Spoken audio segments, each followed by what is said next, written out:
Today, it's my pleasure to introduce Carol Geary Snyder, our Provost Seminar on Teaching speaker for today.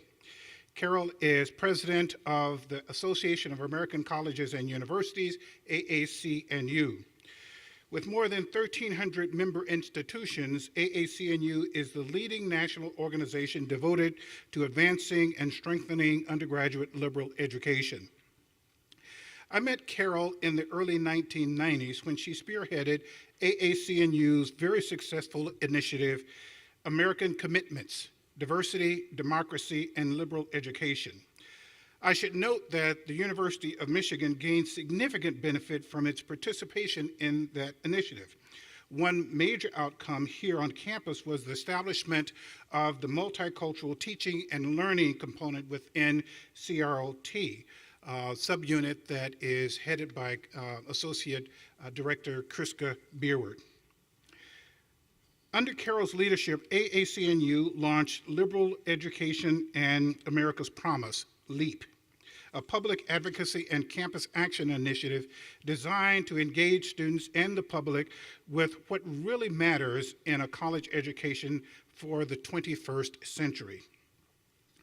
The LEAP campaign builds on AAC&U's major effort called Greater Expectations, the commitment to quality as a nation goes to college, a multi-year initiative designed to articulate the aims of a 21st century liberal education and to identify comprehensive, innovative models that improve learning for all undergraduate students. Dr. Schneider has published extensively in all the major areas of her educational work and has taught at the University of Chicago, DePaul University, Chicago State University, and Boston University. Dr. Schneider is a graduate of Mount Holyoke College with a bachelor's degree in history. She studied at the University of London's Institute for Historical Research and earned the PhD in history from Harvard University. She has also received 11 honorary degrees, and most recently, she was the recipient of the coveted Zemsky Medal at the University of Pennsylvania. Please join me in welcoming Dr. Carol Geary Snyder.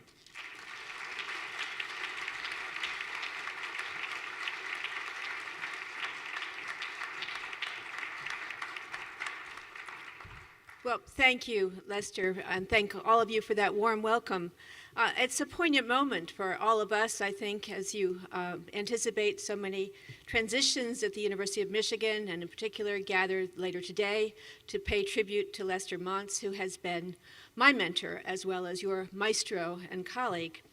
And I'm actually humbled by the invitation to help frame this important seminar on engaging difference, because I am deeply conscious that so much of what we at our organization know about this issue and work on in this issue came from our partnership with so many of you and from the important research on diversity that has been a hallmark of the University of Michigan. So I come here with humility and a recognition that many of my mentors are sitting around the room, and others of you could have been my mentors, you just haven't met me yet.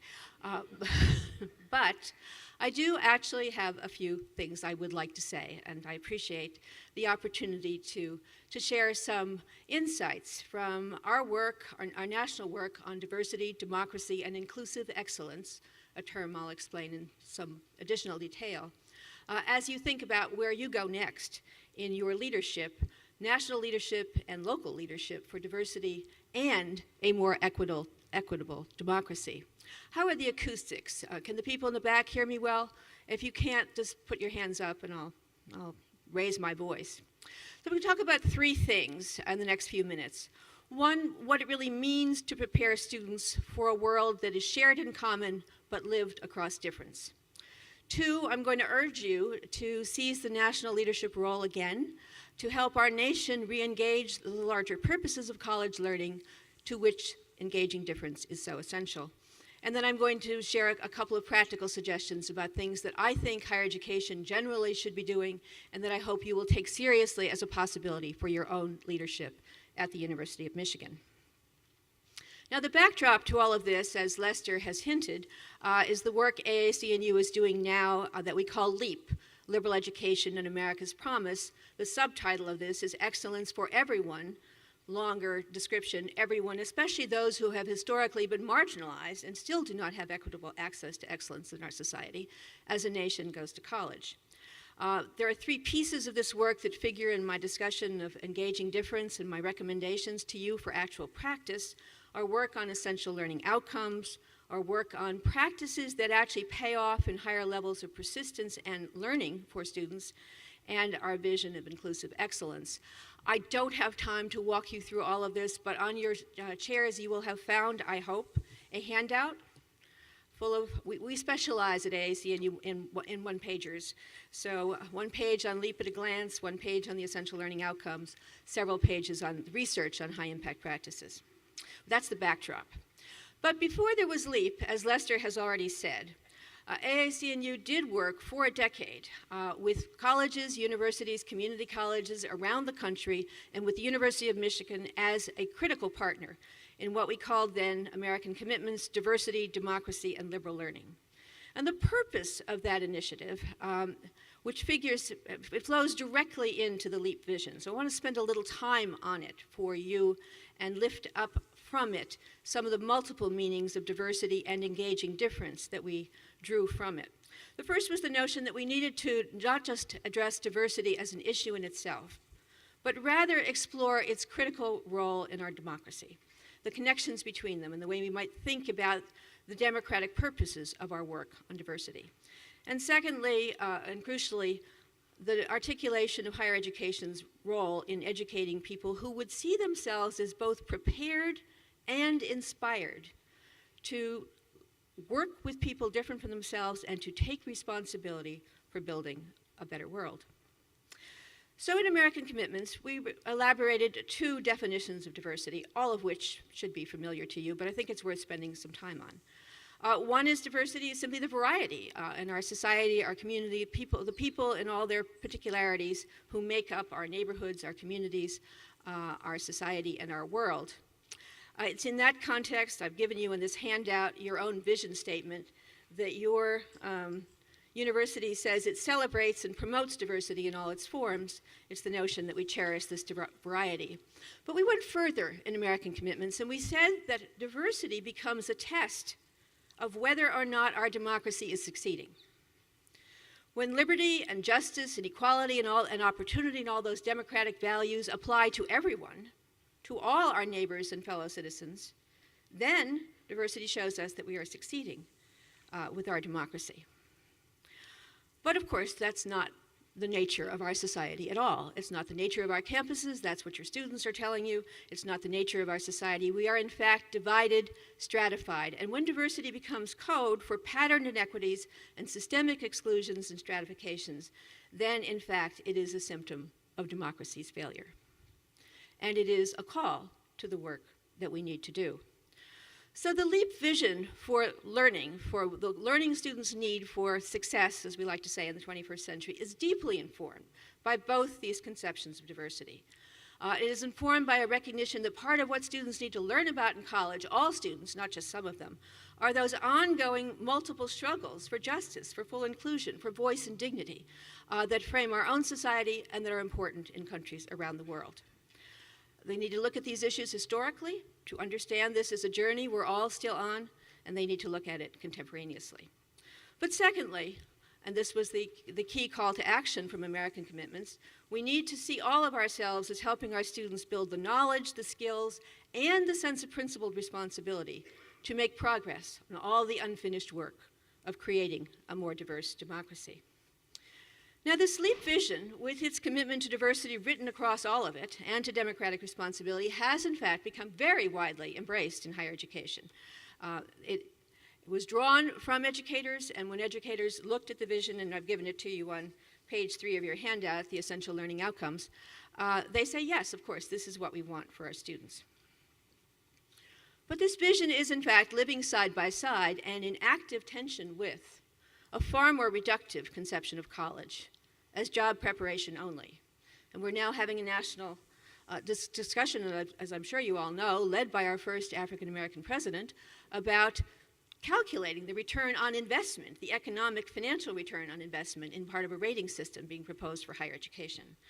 So the fact of the matter is that these larger discussions and conceptions of learning, the notion that we are educating students who are citizens, who have responsibilities as citizens to the unfinished work of our democracy, not even under discussion. And that will lead me to my second recommendation for your work and for our dialogue together.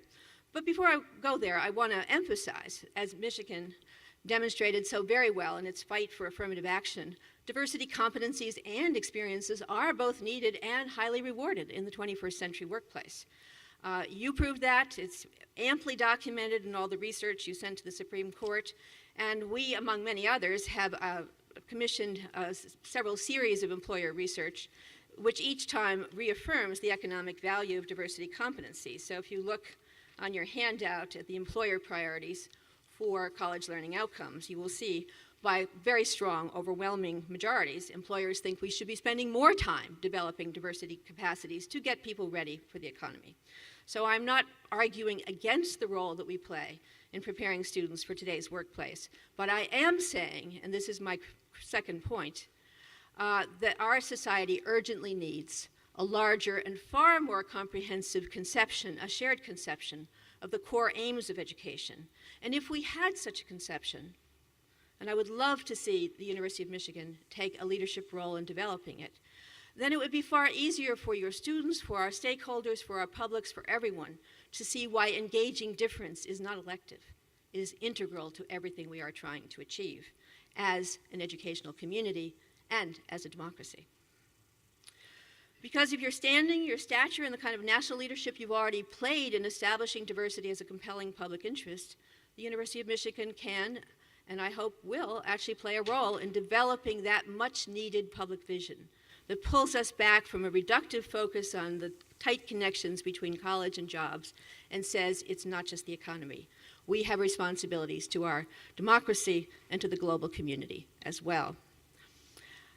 I'm going to share with you an example of an earlier compelling educational narrative, one that some of you may already know and that may be totally fresh to all of you. How many of you actually ever looked at the Truman Commission report from 1947 on the future of higher education?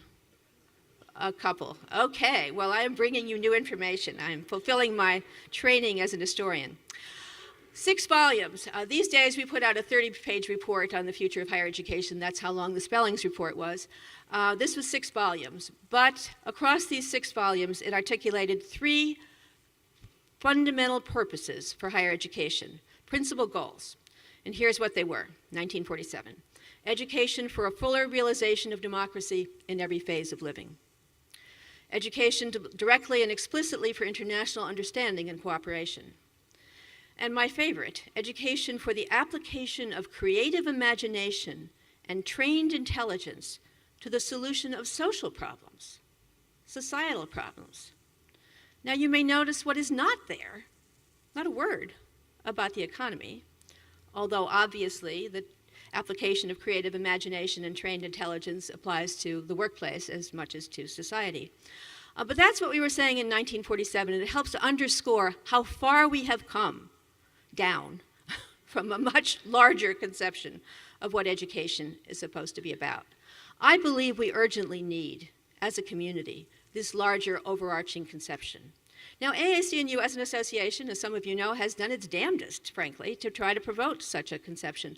But I am absolutely persuaded that it only really happens when the AAU schools step up to the podium and get the attention of public thought leaders, the media, the people who notice actual change in our society and report it. And that is why I think it's so important for you, not just for an association, to be working on this issue. So, for example, it's still the case that the fuller realization of democracy in all its diversity ought to remain a top priority for the work of our educational institutions.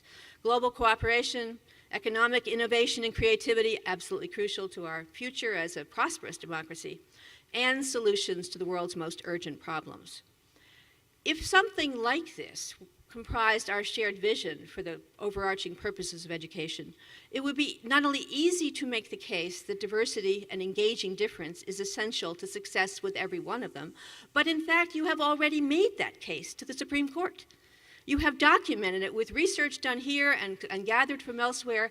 All of this has been argued persuasively to the Supreme Court. It hasn't been argued persuasively to our society, and we haven't spelled it out well enough for our students. So we need the vision.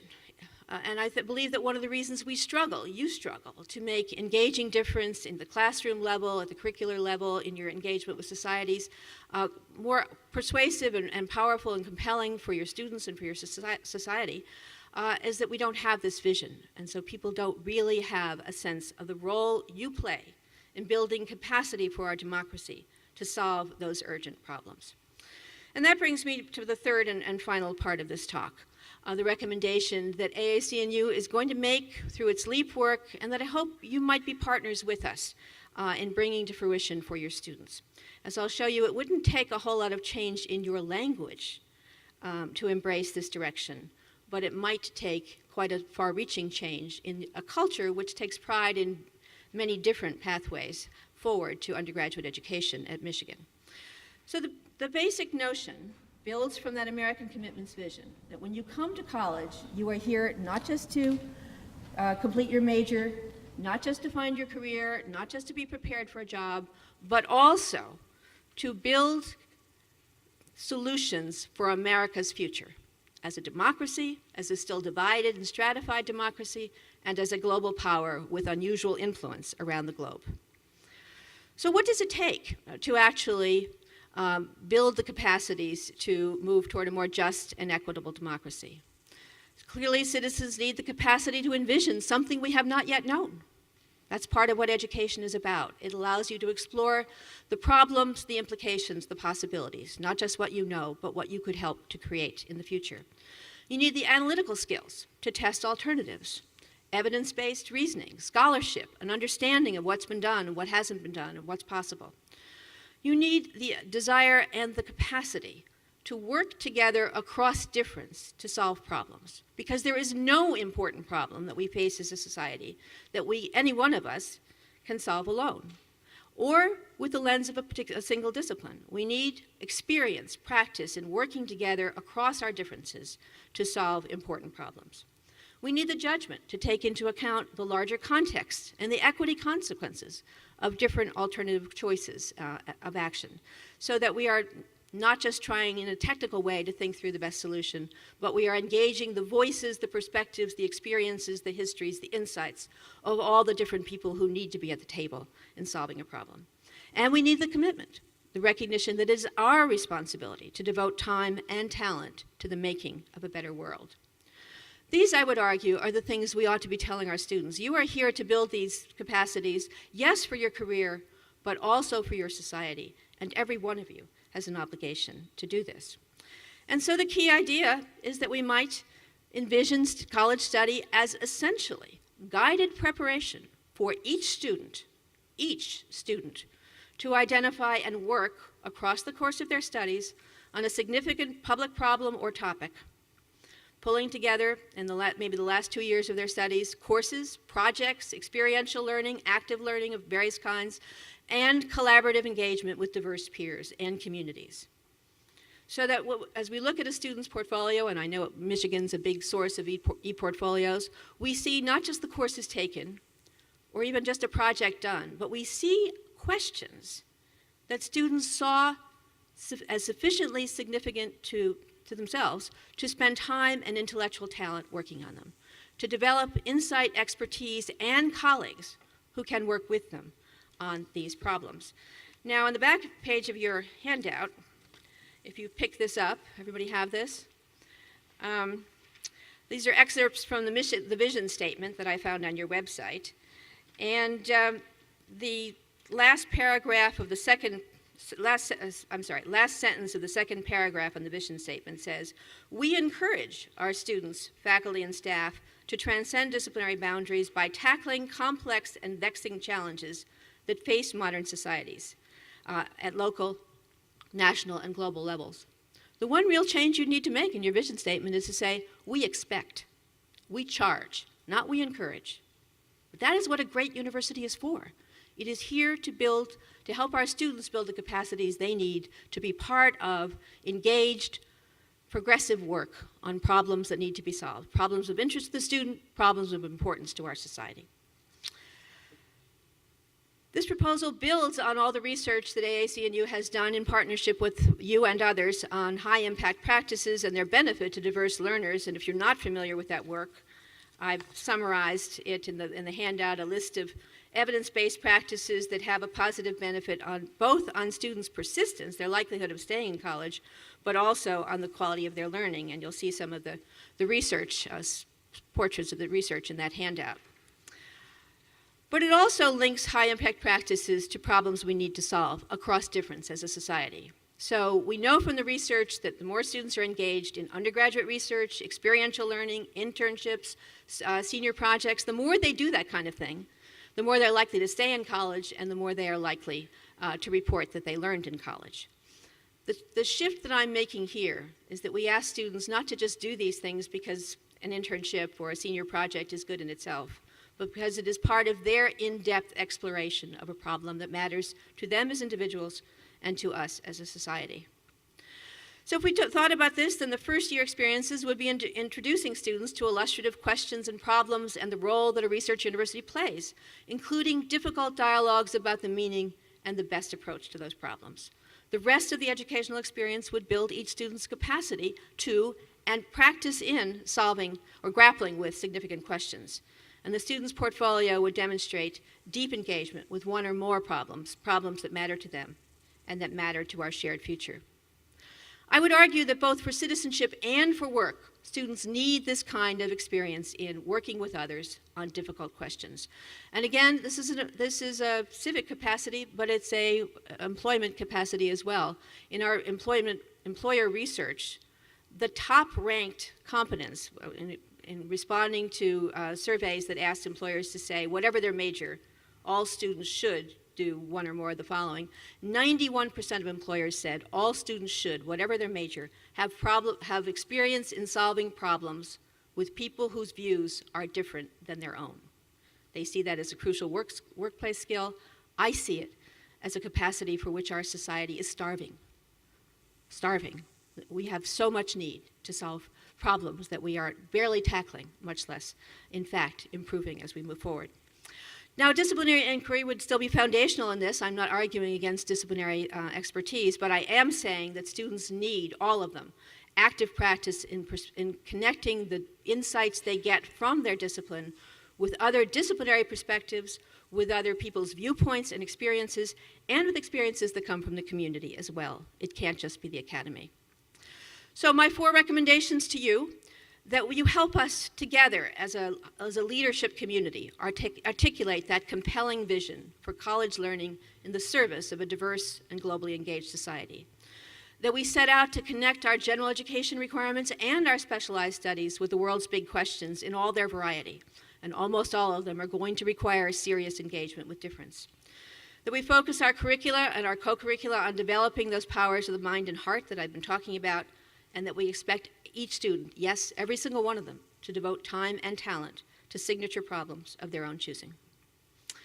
Now, interestingly, and I think significantly, we have been more willing as a community to spell out the fundamental purposes of college learning and diversity centrality to all of them, and amicus briefs to the Supreme Court, rather than to define educational goals and commitments to guide our students and ourselves. And I think that's one of the limitations that we have across the academy. We have been very reluctant to bind ourselves to any shared direction. But if we truly want to succeed in engaging difference, we're going to need to explain to our publics, our stakeholders, and our students why solving problems together matters to students, matters to society, and matters to our shared future. Thank you very much.